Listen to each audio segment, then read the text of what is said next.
मत बताओ, सिर्फ एक काम आपको कह रखा है कि मुझे बता दिया करो।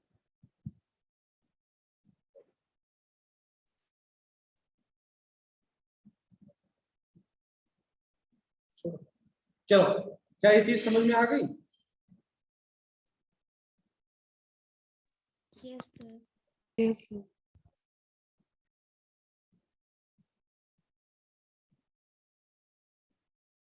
फिर क्या तो मैं सिर्फ रिकॉर्डिंग पर ध्यान दे दूं कि मेरे को रिकॉर्डिंग आती है ऑन करने, इसी चीज पर मैं बैठा रहूं, कॉन्सेप्ट को भूल जाऊं, बाढ़ में गया कॉन्सेप्ट, है ना? सिर्फ आपको एक चीज का रिमाइंड देने के लिए कहा है, वो आप नहीं कर पाए। और बेटा मैं कुछ दिनों में जो मैं आपका जो ग्रुप बनाया है उस ग्रुप को बंद कर दूंगा, है ना? क्योंकि उस ग्रुप का कोई भी यूज ही नहीं है। क्योंकि क्या तो ऐसा हो सकता है, देखो मैं आपको 2 मिनट के लिए बता दूं, अभी आप किसी भ्रम में रह रहे हो,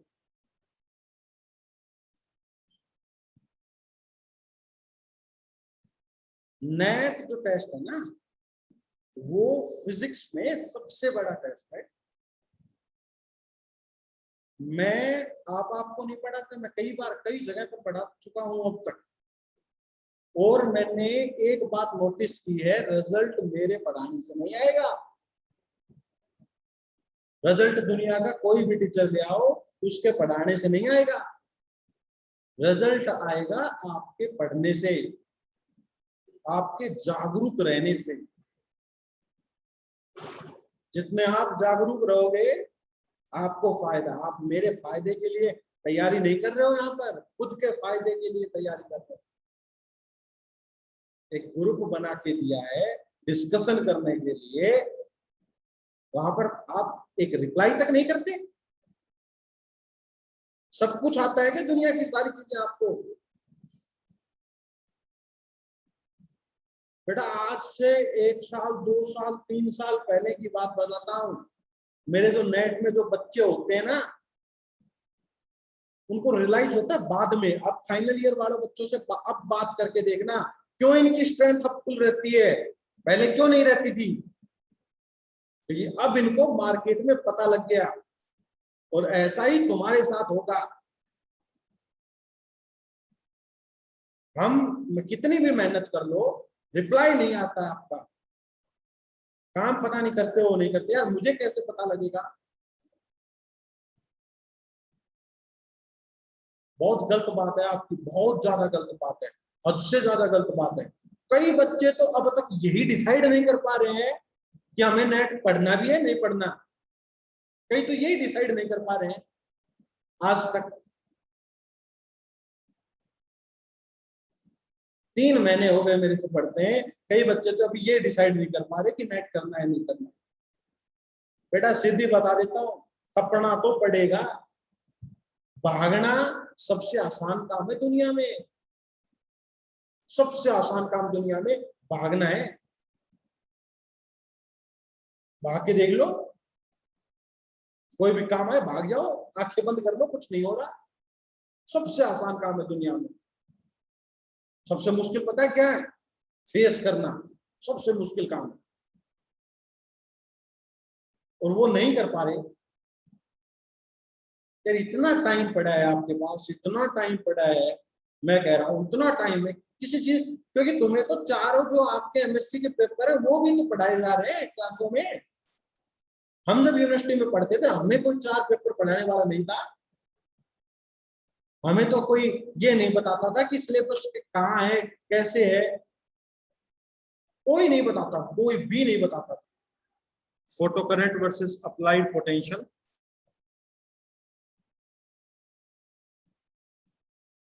by varying at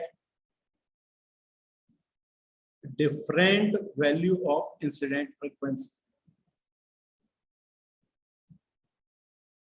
incident frequency, अब की बार मेरे को फ्रीक्वेंसी को चेंज करना है ना? करूँ तो मैं किस किस के बीच में बना रहा हूं? फोटो करंट और अप्लाइड पोटेंशियल के बीच में। लेकिन मुझे वेरी क्या करवानी है? फ्रीक्वेंसी वेरी करवानी है। देखते हैं क्या कुछ है। इधर है फोटो करंट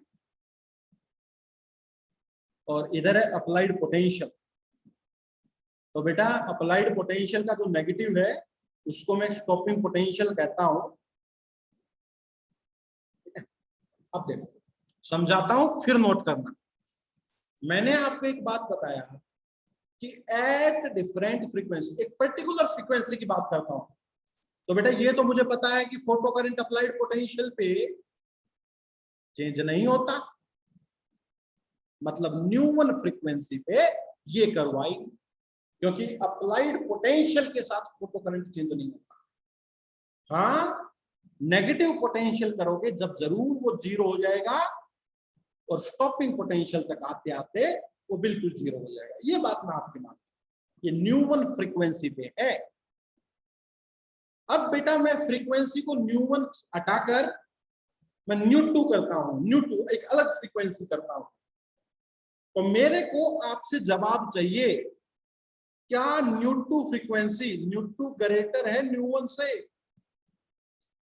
न्यू2 फ्रीक्वेंसी न्यू1 से ग्रेटर ली है मैंने, तो क्या फोटो करंट फ्रीक्वेंसी पर डिपेंड करता है? क्या फोटो करंट है बेटा? नहीं करता। इसका मतलब सेम रहेगा। लेकिन क्या photo current, sorry, reverse voltage frequency पे डिपेंड करती है? स्टॉपिंग पोटेंशियल फ्रीक्वेंसी पे डिपेंड करता है? क्या स्टॉपिंग पोटेंशियल फ्रीक्वेंसी पे डिपेंड करता है? yes. करता है।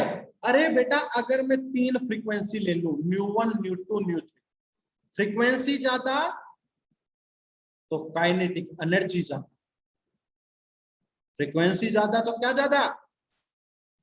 काइनेटिक एनर्जी ज्यादा, और काइनेटिक एनर्जी ज्यादा तो स्टॉपिंग पोटेंशियल ज्यादा।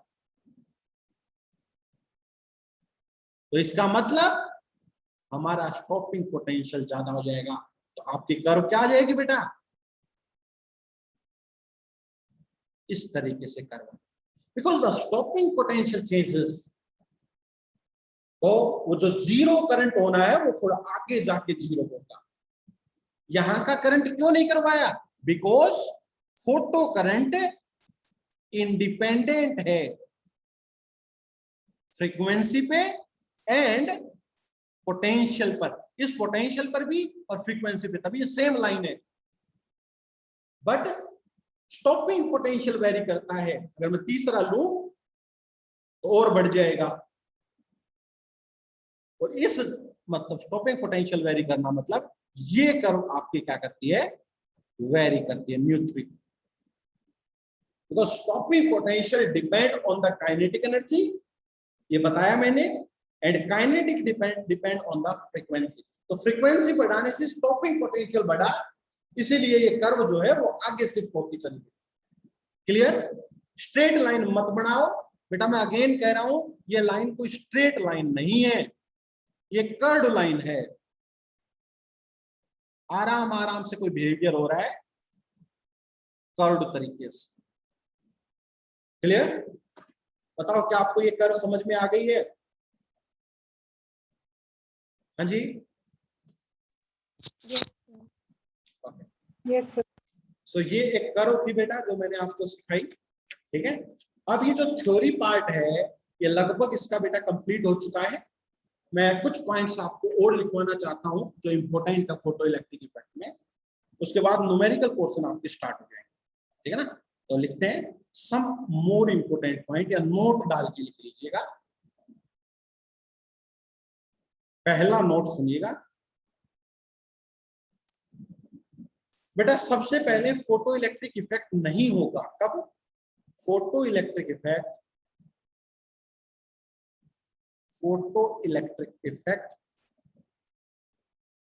not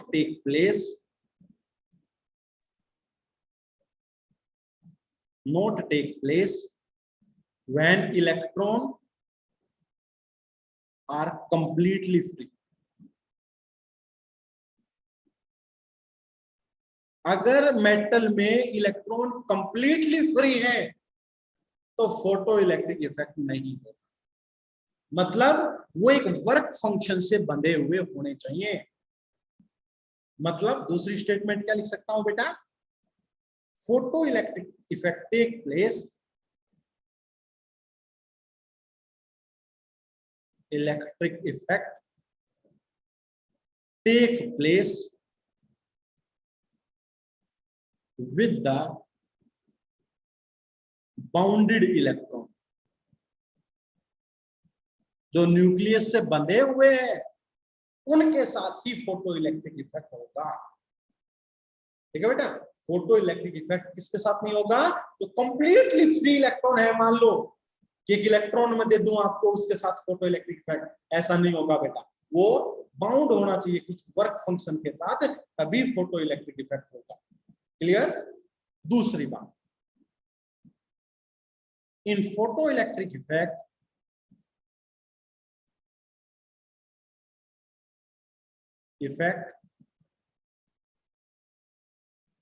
photons are completely absorbed,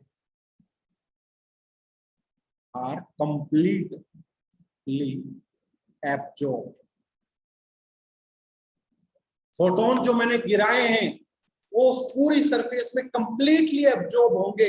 ये नहीं कि कुछ फोटोन, कुछ हिस्सा फोटोन का एब्जॉर्ब होगा, कंप्लीटली एब्जॉर्ब होगा और फिर इलेक्ट्रॉन कुछ काइनेटिक एनर्जी के साथ बाहर निकलेगा। ये नहीं है कि फोटोन गिरा और आधा फोटोन यूज हुआ और आधा फोटोन बाहर निकल गया, नहीं, कंप्लीट फोटोन यूज होगा। वो आधा फोटोन जो बाहर निकलता है वो अलग इफेक्ट होता है, जिसको हम कॉम्पटन इफेक्ट पढ़ेंगे, जो हम नेक्स्ट कभी क्लासेस में आपको डिस्कस करेंगे। तो ये दो पॉइंट हैं कि फोटो इलेक्ट्रिक इफेक्ट में फोटोन कंप्लीटली एब्जॉर्ब होता है और फोटो इलेक्ट्रिक इफेक्ट बेटा बाउंडेड इलेक्ट्रॉन के साथ ही होता है। इसीलिए बेटा थर्ड, मैं यूवी लाइट एनर्जी यूज करता हूं, क्योंकि इलेक्ट्रॉन बाउंडेड है तो मुझे ज्यादा एनर्जी की लाइट का इस्तेमाल करना पड़ता है। अब इसके क्वेश्चंस की श्रृंखला स्टार्ट हो जाएगी, ठीक है ना। अब अलग अलग क्वेश्चंस हम डिस्कस करेंगे आपसे, अलग अलग वैरायटी के 10-20 क्वेश्चन में फोटो इलेक्ट्रिक इफेक्ट पे करवा दूंगा। अब बेटा आपका होमवर्क क्या है, एक तो फोटो इलेक्ट्रिक इफेक्ट की कंप्लीट थ्योरी जो मैंने पढ़ा दी, प्लस मैंने बीबीआर आपको पढ़ा दिया कंप्लीट इनकी थ्योरीज आपकी कंप्लीट होनी चाहिए, कॉन्सेप्चुअल वाइज सारे क्वेश्चन होने चाहिए। उसके बाद नेक्स्ट क्लास में मैं आपको इसके न्यूमेरिकल दूंगा, ठीक है, और होप सो नेक्स्ट क्लास में हम सारे न्यूमेरिकल पूरे करके और इसको कंप्लीट कर, ओके। तो ये मेरा डिस्कशन रहेगा। अब मेरी 11 बजे दूसरी क्लास है तो मेरे को जाना पड़ेगा, आप देख लीजिए यहाँ तक। सर इससे पीछे वाली स्लाइड निकालना प्लीज एक बार। हाँ जी, लो बताओ बेटा, आप स्क्रीनशॉट भी ले लिया करो बेटा साथ के साथ, है ना। हो गया। अब मेरे को एक बात बताओ बेटा, आपका एग्जाम कब है? परसों है सर। परसों है, तो बेटा मेरे को पहले बताओ, देखो परसों एग्जाम है तो परसों तो क्लास होगी नहीं। आपको बेटा अगर एग्जाम की तैयारी के लिए एक दिन चाहिए तो मुझे बता दीजिए, क्योंकि एग्जाम इफेक्ट नहीं होना चाहिए। Yes sir. चाहिए? Yes sir. ओके ठीक है, तो कल आप एग्जाम की तैयारी करें, 24 तारीख को मैं सर को भी कह दूंगा, और 25 को आप एग्जाम दें, 26 से हम फिर इसको कंटिन्यू करेंगे। ओके बेटा, फाइनल ईयर वाले बेटा 2 दिन बेटा आपको वेट करना पड़ेगा, ठीक है ना, इनका एक एग्जाम हो जाता है ये, उसके बाद हम कंप्लीट क्लासेस करेंगे। ओके बेटा, इस क्लास को मैं कभी संडे वगैरह को लगा दूंगा, तो ये 2 दिन आपकी मैं कहीं ना कहीं यूटिलाइज जरूर करवा दूंगा, ठीक है बेटा। तो 2 दिन आप प्लीज रेस्ट करो, क्योंकि इनका भी एग्जाम है, तो एग्जाम जरूरी है इनके लिए फिलहाल, क्योंकि कंप्यूटर का है तो करेंगे तैयारी कुछ, ठीक है बेटा। फाइनल ईयर वाले रिप्लाई करो, सही है ना? Okay sir. Yes sir. 2 दिन आप प्लीज ये कर लीजिए, क्वांटम आपकी मैं पूरी करवाऊंगा डेफिनेटली, धीरे धीरे हम करेंगे। जब इनकी ऑफलाइन क्लासेस चली जाएगी उस समय भी मैं कैमरा लगा के इंतजाम कर दूंगा, टेंशन मत लो आप, आपका सिलेबस में अच्छी तरीके से करवाऊंगा, ठीक है बेटा। तो मिलते हैं नेक्स्ट, कल परसों आप तैयारी करें, परसों मिलते हैं, नेक्स्ट डे मिलते हैं 26 को। Okay sir. Okay sir.